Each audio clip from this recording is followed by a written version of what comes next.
I braced for execution, but the alien warrior princess kissed me instead. Elias Ward decided the station's tea tasted like boiled sadness. Thin, bitter, faintly metallic, like the dispenser hated him on a personal level. He stood in the viewing ring of Horizon Relay 9, staring at the violet nebula outside. Ion clouds moved like slow storms. It should have calmed him. It didn't. Yesterday was still his fault. He had tried to adjust the xenoglyphic scanner. The engineers had labeled every panel with short codes only they understood. One wrong tap and the gravity in the mess hall flipped for 6 seconds. 6 seconds was enough for Stu to hit the ceiling. And for a tray to hit the captain. Dr. Ward, the station AI said from the speakers. Her voice was dry and bored. Your drink fails most tests of taste and safety. Morning, Mira, Elias said. This is top-tier human fuel. It is low-tier human poison. He took another sip anyway. Stubbornness was a powerful force. Anything on long range, he asked. Or is it still rocks and boredom? Running scan, Mira said. He watched the nebula drift. His thoughts slid back to his work, dead languages, broken ruins, repeating symbols carved into stone no one else cared about. The Aureli Dominion. To most people, it was only a story.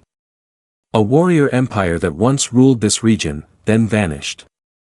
Elias had spent 3 years trying to prove they were real, and 3 years listening to jokes about ghosts in space. Contact, Mira said. She paused just long enough to make his neck tense. Distance 4.3 million kilometers. 17 distinct energy signatures. He frowned. 17. You're sure? Yes, she said. And they are moving information. His heart picked up. Show me. The nearest console lit. 17 pale points appeared on the display. Lines traced between them. Not random. Too exact. Too clean. A diamond lattice. Elias forgot his tea. Overlay Aureli Formation Archive. Class, Military. Elias, the Aureli archive is listed as speculative, Mira said. Do it. The screen split. On one side, old shapes he had rebuilt from ruins. On the other, the live sensor feed. They matched. Myra's voice dropped half a tone. Pattern correlation, 99.8%. For 3 years, Elias whispered, they called me crazy. Then he ran. The corridor curved around the station's ring. Doors and pipes flashed past. Horizon Relay 9 had never felt this small, this fragile. He burst onto the bridge. Commander Hale, Elias said, breathing hard. We have a problem. The commander turned from the main display. If this is about the mess hall. It's about the 17 ships outside, Elias cut in.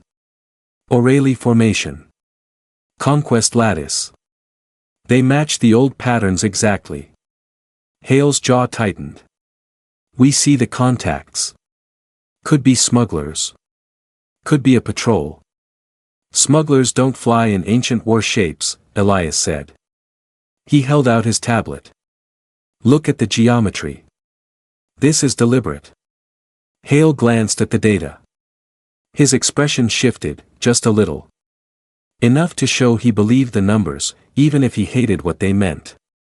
Even if they are Aureli, he said, we don't know their intent. The lights flickered. The deck shivered under their feet. Shield impact, an officer shouted. Grid dropping, 70, 50, 30. I don't see weapon trails, another called. Sections are just gone. Mira. Hale barked. External view ready, she said. The main screen changed. 17 ships glided toward them. Huge, dark shapes edged with thin glowing seams. Symbols ran along their hulls like rivers of light. They moved in perfect sync, like parts of one machine. Human ships looked like boxes with engines bolted on. These looked like temples built for war. Shields? Hale asked. Defense grid severed, Mira said. We are exposed. Silence fell for one long beat. Then Hale straightened. All hands, evacuate.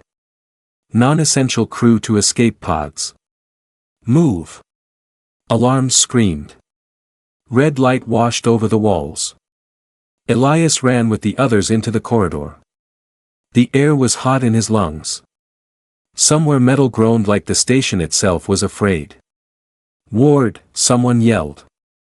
Lieutenant Ria Cho, grease on her face, grabbed his arm. Come on. If you die, I get your broken scanner. I don't want it. They pushed into Pod Bay 2. People crammed into pods, shoulders tight, eyes wide, voices low and controlled. Elias and Ria squeezed into one already full. Ria hit the launch pad. Nothing happened. She hit it again, harder. Mira? Launch rails damaged, Mira said through a small speaker. Static crackled around her words. Attempting bypass. Please brace. This will not be smooth. Metal shrieked. The pod lurched, then dropped free. Thrusters fired late. The pod spun, then caught, then spun again. Through the small window, Elias saw Horizon Relay 9. For one moment, the outpost hung whole against the nebula, just another fragile shape in space. Then lines of light cut across it. Structures broke. The station bloomed into fire and fragments. The flash turned everything white, then deep blue. Shattered metal and gas rushed outward in a silent wave. The shock hit the pod and hurled it into a wild spin. Elias slammed into the wall. Pain burst behind his eyes. Outside, the nebula stayed calm, drifting slowly, as if nothing had happened at all. As darkness closed in, one thought stayed clear. The Aureli were real. And humanity had just stepped into their path.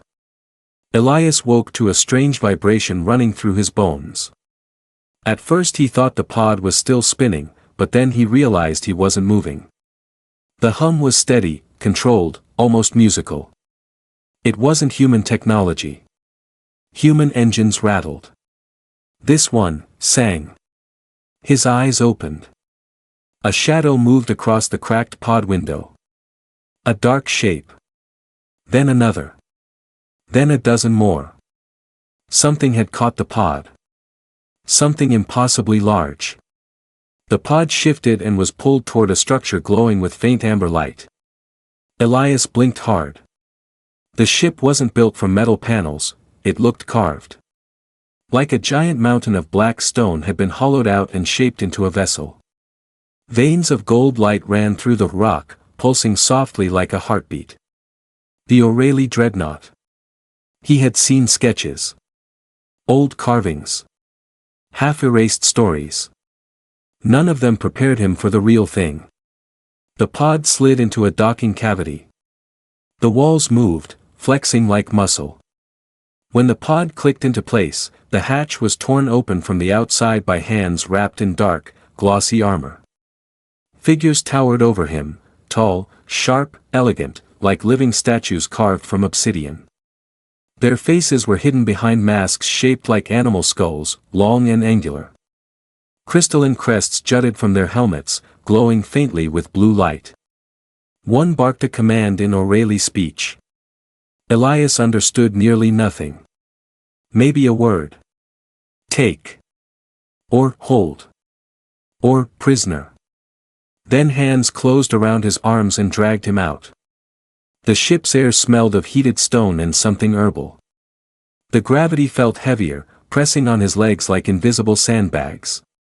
The floor wasn't flat metal, it was textured, almost like polished volcanic rock, warm to the touch. The corridor curved in strange ways, bending left, then upward, then into a shape his mind didn't know how to parse. Aureli architecture had always puzzled him. Now he understood why. They didn't build ships with straight lines. They built them with arcs and flows, patterns meant to imitate natural caves. Every few steps, glowing glyphs pulsed along the walls, living writing, shifting like slow fire. One soldier shoved him lightly. "Move," the voice said in accented English, rough and unfriendly. Elias stumbled forward. "Your gravity field is." The soldier answered before he finished. "Adjusted for Aureli physiology. Not for you. So this is normal for you?" "My knees feel like they owe someone rent." A second soldier made a sound that might have been a laugh. They dragged Elias deeper into the ship. As they moved, others gathered along the corridor edges, watching him silently. Their crests flicked up or down, reacting to him like cat ears. Some stared with cold curiosity. Some with disgust. Others with a stillness that made the hair on his neck rise. He whispered, "You're really tall." The first soldier responded without looking back. "You're really short." He couldn't tell if it was an insult or humor. Eventually they reached a doorway, or something shaped like a doorway. It was a vertical curtain of shimmering black, rippling like water held upright. The soldiers walked straight through it, pulling Elias with them. Passing through felt like slipping into cold syrup. The air thickened around him for a second, then released. Inside was a room that glowed gently with amber light. The walls were smooth and curved, almost bone-like. A low platform jutted from the side, a bed or something pretending to be one. It hummed faintly, like it was alive. One soldier spoke English again. "This is your holding chamber. You will wait." "Wait for what?" Elias asked. "For the Ascendant." Elias swallowed. The Ascendant. The ruler of the Aureli fleet. Their commander. Their war queen. He had spent years studying her people, trying to decode the ruins they left behind. Ancient hymns, warnings, battle records. He thought he understood them. Standing here, inside their ship, he realized he knew nothing. The soldier tilted his head slightly. "You are fortunate. She wants you alive." "That's comforting." The soldier didn't respond. He stepped backward through the same dark curtain, disappearing as the ripples swallowed him. Elias sat slowly on the humming platform. It vibrated like a distant drum, syncing with the pulse of the ship. For a moment, he let his mind drift. He thought of Horizon Relay 9. Of the people who didn't make it off. Of the explosion painting the nebula blue and gold. Of Ria's last words, her face tight with fear. He pressed his palms against his eyes. The Aureli were real. The myths were real. And now he was inside their worship, alive only because they decided he was useful. A faint sound made him look up. A figure stood in the doorway shimmer, watching him. Smaller than the armored soldiers. Unmasked. Eyes bright. Crest shorter, flickering with faint silver light. The figure spoke quietly. "Be calm, human. The Ascendant will see you soon." Elias forced a shaky breath. "And, what does she want?" The Aureli's expression shifted, pity or warning, he couldn't tell. "She will decide if you live." A pause. "Or if you are given to the flames." The shimmer closed behind them, leaving Elias alone with the humming bed and his racing thoughts. Tomorrow, he would meet the Ascendant. And nothing in the universe could prepare him for her. Elias barely slept. The humming bed pulsed beneath him like a giant heart, sending small waves of vibration through his spine. Every time he closed his eyes, he saw the station exploding again, pieces flying into the nebula like sparks from a dying fire. When the door shimmer finally rippled open, he almost jumped off the bed. 2 Aureli guards entered. Their armor glowed faintly under the amber lights. The first guard motioned. "Stand. The Ascendant will receive you." Elias rose carefully. The gravity still felt heavy, like invisible weights hung on his shoulders. As the guards led him out, he tried not to stare at everything, but it was impossible. The ship didn't look built, it looked grown. Veins of light pulsed under polished stone. The ceiling curved like the inside of a giant seashell. Aureli warriors lined the corridor they walked through. Some touched their chests, a gesture Elias didn't understand. Others simply watched him with eyes that glowed faintly, studying him like he was a strange creature dragged from deep water. Mira, the station AI, would have made a sarcastic comment. Elias almost missed her voice. The guard stopped at a tall archway covered in shifting glyphs.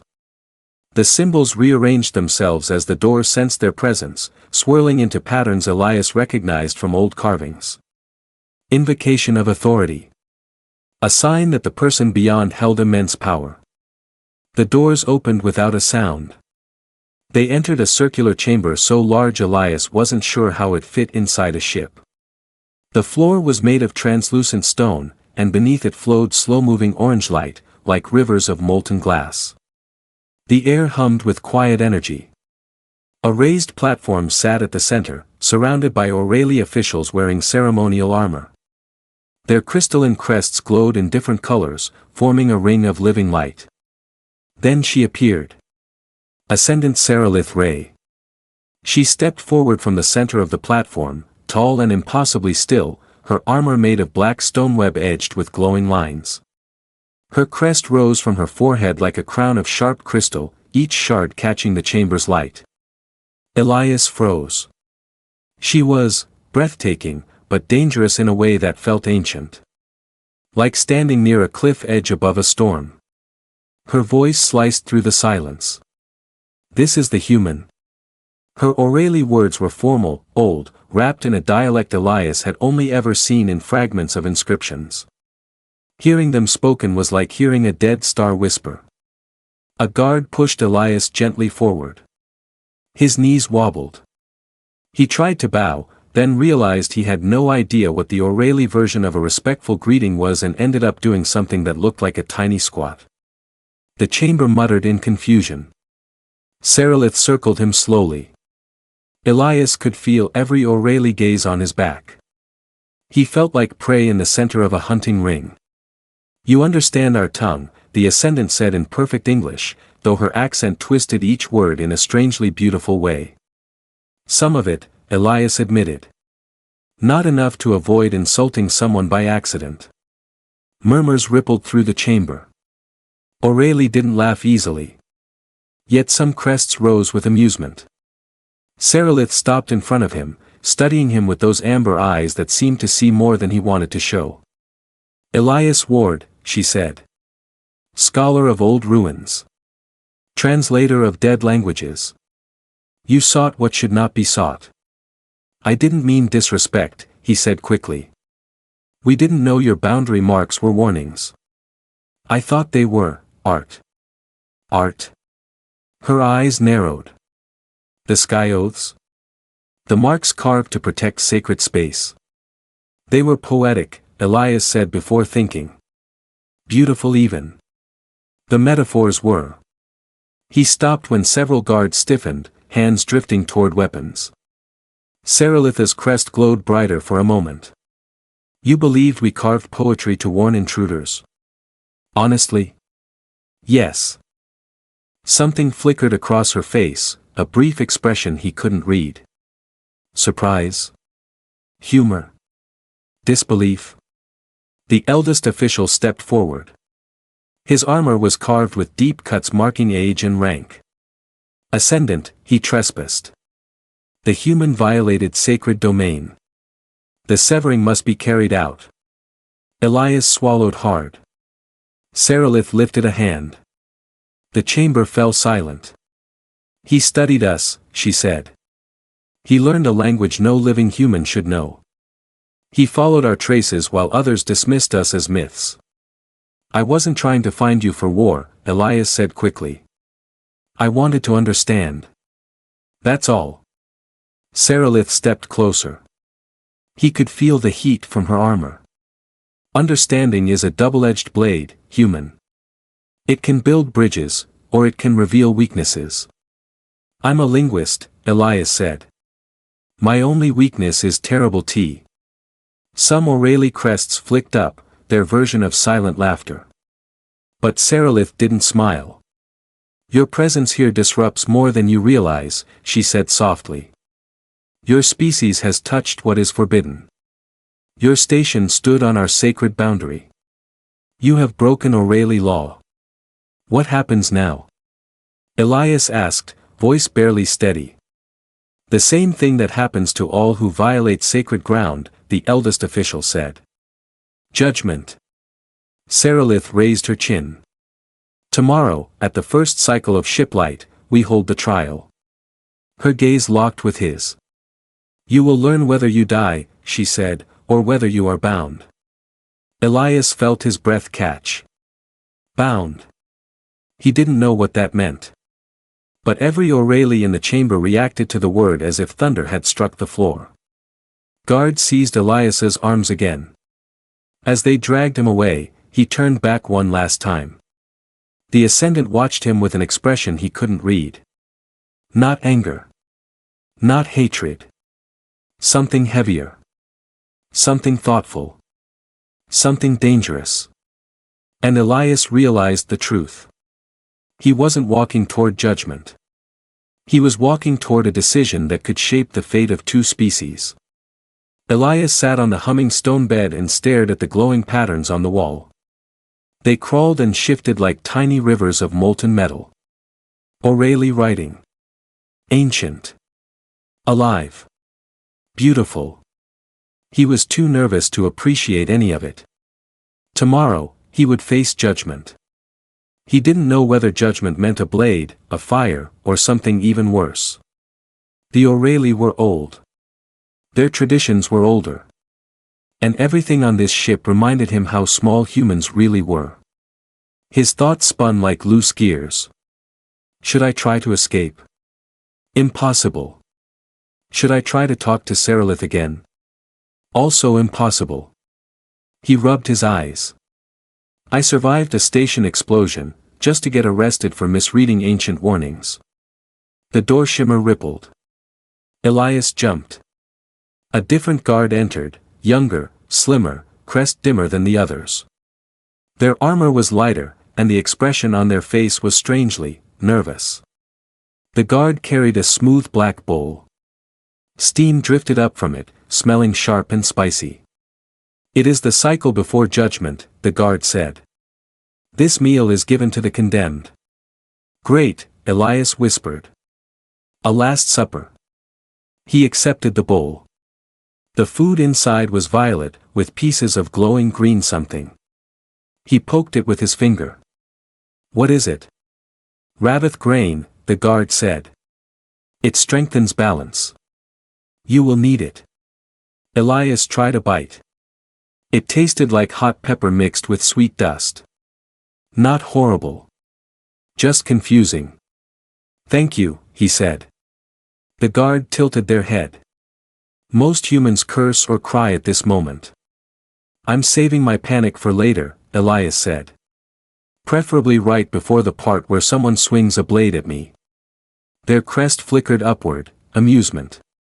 He hesitated, then asked, Can I ask something? Please. You may ask. What is binding? The guard stiffened. Their crest flattened low. You do not know. No, Elias admitted.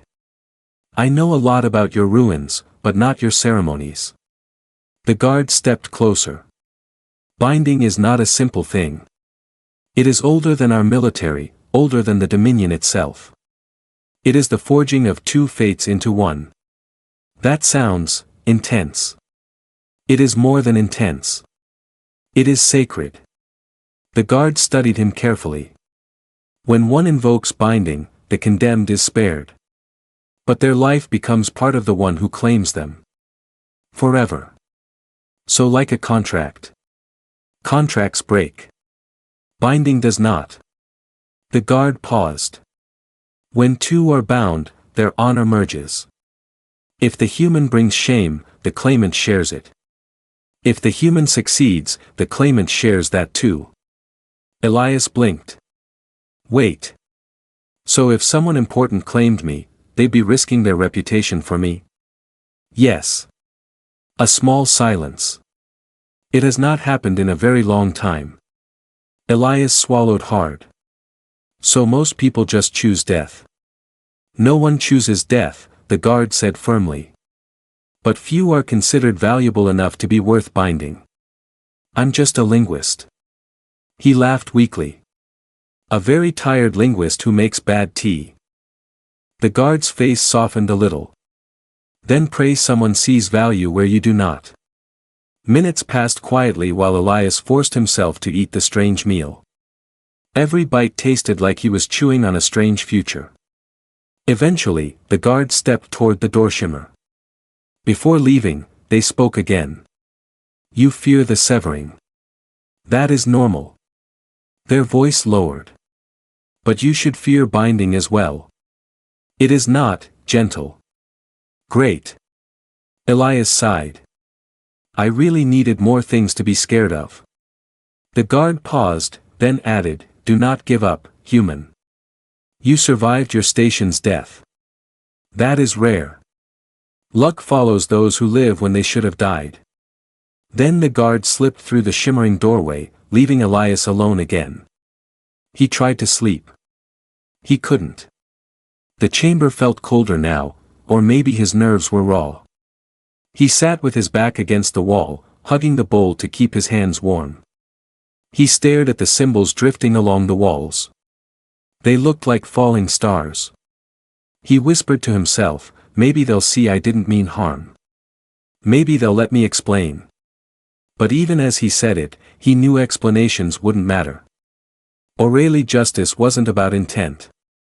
It was about sacred laws older than human civilization. Hours passed. The lights dimmed, then brightened again, an artificial cycle marking time inside the ship. Finally, he heard footsteps. Heavy ones. The door shimmer darkened. 2 senior guards appeared, wearing full armor etched with deep runes. Their presence filled the small chamber like a cold wind. It is time. Elias stood on unsteady legs. His heart hammered. His hands trembled. The guards took positions on either side of him. The corridor outside was silent, lined with Aureli warriors standing in solemn rows. Their eyes followed him with unreadable expressions, some harsh, some curious, some almost sympathetic. As they walked, Elias realized something horrifying. No one here expected him to return. Every crest was lowered. Every face was set. This wasn't a trial. It was a ceremony. And when they reached the great hall, when he saw the glowing floor, the ring of armored officials, and the Ascendant herself standing in her ceremonial armor, Elias understood. This was the last walk of a condemned man. And the only chance he had left lay in the hands of a war queen he had met only once. The Aureli ceremonial hall felt different today. Heavier. Colder. As if the ship itself understood what was about to happen. Elias stepped inside, guided by 2 armored guards.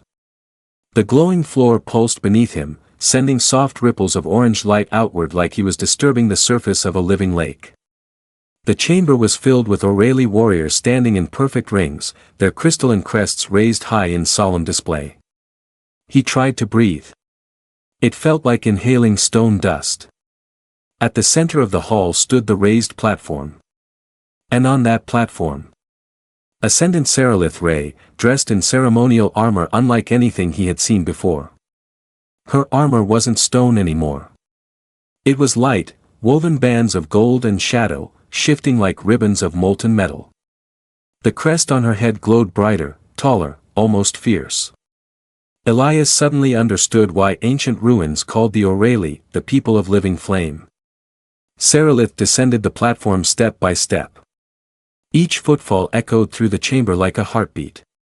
The eldest official lifted his staff. Begin judgment. A sharp hum filled the room. A monolith rose from the floor, a narrow slab of black stone with glowing runes on its surface. It looked like a judge, a tombstone, and a throne all at once. The guards pressed Elias down. Kneel. The stone floor was cold against his knees. Saralitha's gaze lowered to him. No anger. No pity. Just something unreadable, like she was staring at a puzzle with one missing piece. The eldest official spoke in ancient Aureli, his voice rolling across the chamber like distant thunder. Elias understood only fragments. Trespass. Sacred boundary. Law unbroken. Then the official raised his staff toward Saralith. Ascendant, bring the blade. A hush fell so deep Elias wondered if sound had died. Saralith stepped forward. In her hand, a long object formed, not drawn, but grown. Light bent into shape, condensing into a blade with an edge that flickered like a tear in reality. The severing edge. Elias's heart pounded so loud it drowned out thought. Saralith approached him, her steps slow but sure. The blade hummed softly, like a distant storm preparing to break. This is it, he thought. This is where it ends. His hands trembled. His breath came in short bursts. He squeezed his eyes shut. And waited. He waited for pain. For heat. For the sudden nothing that came after. But instead, he felt a warm hand touch his chin. He flinched. His eyes snapped open. Saralith was kneeling in front of him. Her face was inches from his. Her expression was no longer unreadable. It was conflicted. Determined. Scared. Yes. The Aureli war queen was scared. Her voice was a whisper only he could hear. You don't understand what your presence means. Elias whispered back, then help me understand. Her crest flickered sharply. The chamber was silent, every warrior waiting for the final strike. Saralith looked at him one last time. And something broke in her, not weakness, but a choice. She dropped the blade. It struck the floor with a crack of thunder. Gasps erupted in the hall. Before anyone could react, Saralith gripped Elias's face between her hands. And she kissed him. Not gently. Not hesitantly. A fierce, desperate kiss filled with a kind of ancient power that seemed to shake the air around them. The hall exploded into shouts. Warriors staggered backward. Crests flared with bright alarm. Weapons were drawn. The elders roared in outrage. Elias sat frozen, breath stolen, mind blank. Saralith rose, pulling him up with her. She faced the crowd, her voice a blade sharper than the one she cast aside. I invoke the right of binding. Silence. Pure, stunned silence. The eldest official trembled. Ascendant, you cannot. I have invoked it, Saralith said. You will honor it. The human is nothing, another warrior shouted. He has no standing. He has standing through me, Saralith answered, her eyes blazing. By ancient law, his life is tied to mine. His honor becomes my honor. His fate becomes my fate. The hall erupted again. Saralith stepped forward, shielding Elias with her body. If you strike him, you strike me. If you judge him, you judge me. Her words rang through the chamber like a cracking star. Elias swallowed hard. His voice barely worked. You saved me. Saralitha's eyes flicked to him. I may have doomed us both, she whispered. But I could not sever a life born from seeking understanding. The elders tried again. Ascendant, think carefully. My choice, Saralith said, is made. Then she reached out and took Elias's hand. Her fingers were warm. Strong. Steady. The blade still lay on the floor, forgotten. And in that moment, Elias understood something terrifying and beautiful. He wasn't just alive. He had become bound to the most powerful warrior in the Aureli dominion. The ceremonial hall did not fall quiet. It detonated. Voices crashed against each other like waves. Warriors shouted over elders. Crests flared with bright, violent colors. The molten light beneath the floor pulsed wildly, responding to the rising emotions. Elias stood frozen beside Serelith, gripping her hand without meaning to. Her grip tightened in return, steady, grounding, almost protective. The eldest counselor, Velker, slammed his staff against the glowing floor. The chamber trembled. "Ascendant Serelith," he roared, "you dare invoke the binding right for a human? A trespasser? A violator of sacred ground?" Serelith stepped forward, her presence cutting through the shouting like a blade. "I invoked it under ancient law. Law older than this ship. Older than the Dominion. You all swore to uphold it." An armored captain shouted back, "You bind yourself to an outsider. What madness is this?" "Madness," Velker echoed. "This human threatens everything we protect." Elias opened his mouth to speak, but Serelith placed a hand on his shoulder. A silent command. "Let me speak." She faced the entire hall. "When did we begin hiding behind fear?" she asked calmly. The hall went quiet, just a little. Serelith's voice softened, not weaker, but deeper, carrying weight. "The humans did not know our sky oaths were warnings. Their languages cannot read our oldest symbols. They stumbled where they should not have, but they did not come with weapons. They came with curiosity."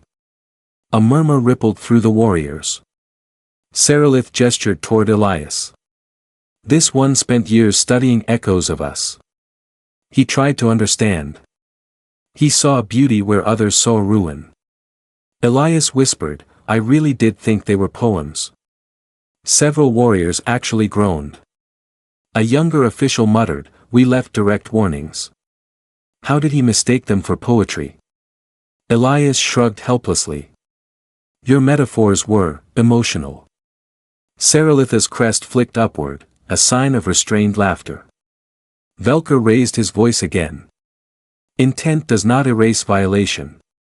The human broke sacred boundary. The severing is law. And binding is also law," Serelith countered. "I chose mercy. I chose understanding over fear." She stepped closer to Velker, her armor glowing brighter. "Tell me, Elder, if a mind reaches toward us not with hunger for power, but with hunger for meaning, do we crush it? Do we sever every outstretched hand?" Velker's jaw tightened. "Your compassion blinds you." "No," Serelith said. "Your fear blinds you." The hall gasped. A captain slammed his fist into his chestplate. "If you bind yourself to the human, your honor is tied to his. If he fails, you fall. If he shames us, you bear it." Serelith did not flinch. "I accept that risk." Another warrior stepped forward, eyes burning. "And what do you ask of us?" "Accepting a bound outsider. Allowing a human in Aureli halls. This will fracture the clans." "Then let them fracture," Serelith snapped. "Let them split, scream, argue, better that than ignorance guiding our blades." She pulled Elias gently in front of her. The entire hall stared. Serelith spoke with the quiet intensity of someone tearing open ancient walls. "This human tried to read our warnings. Not to steal. Not to conquer. To learn." Her voice hardened. "And we destroyed his home for it." A silence fell that felt like a vacuum, sharp, cold, crushing. Elias looked around. Their stares no longer felt like weapons. Some were uncertain. Some even thoughtful. Velker looked at Elias with narrowed eyes. "You believe understanding is strength, human?" Elias swallowed. "Yes." Velker pointed the tip of his staff at him. "Then speak. Why should we allow you to live?" Elias's heart pounded. His voice trembled but held. Because fear kills knowledge.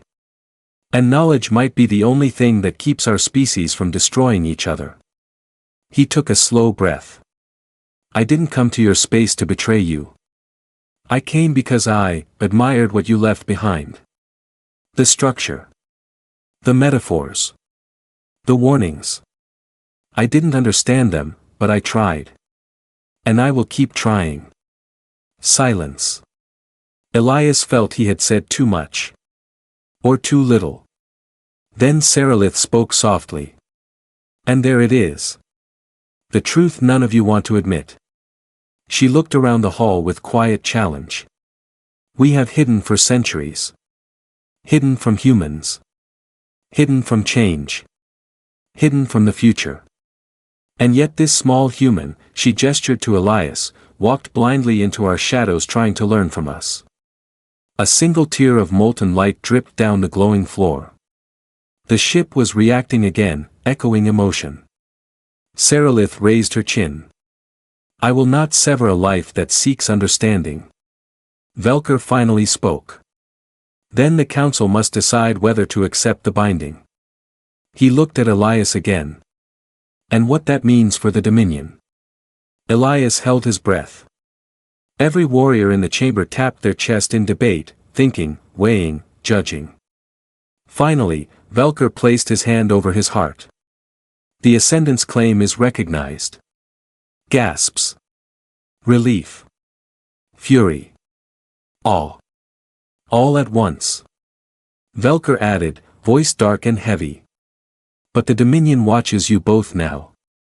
If either fails, both fall. Saralith bowed her head, not as a queen, but as someone accepting a burden. Then she turned to Elias. You stand bound to me now, she said, her voice quiet but firm. Your future is tied to mine. You will walk among the Aureli, learn our laws, and show my people that humanity is not a threat. Elias swallowed. And if I fail? Saralith's eyes softened, but only slightly. Then we fail together. Her hand touched his shoulder again, warm, steady. But I did not choose you to fail. Something inside Elias loosened, a knot of terror replaced by something new. Not safety. Not comfort. Purpose. The ceremonial hall slowly emptied, but echoes of the shouting still clung to the air. Elias felt his legs wobble with every step as Saralith guided him away from the center platform. Warriors moved aside, giving them a path. Some watched with guarded curiosity. Some avoided looking at them at all. Others stared openly, their crests flickering in colors Elias did not yet understand. He was not a prisoner now. But he wasn't free either. He was something else. Saralith led him through a corridor shaped like a flowing river of stone. Amber light pulsed along the walls, matching the slow rhythm of her stride. Elias followed silently, trying not to trip under the heavy Aureli gravity. Finally, they reached a private chamber, hers, judging by the ornate patterns carved into the entrance.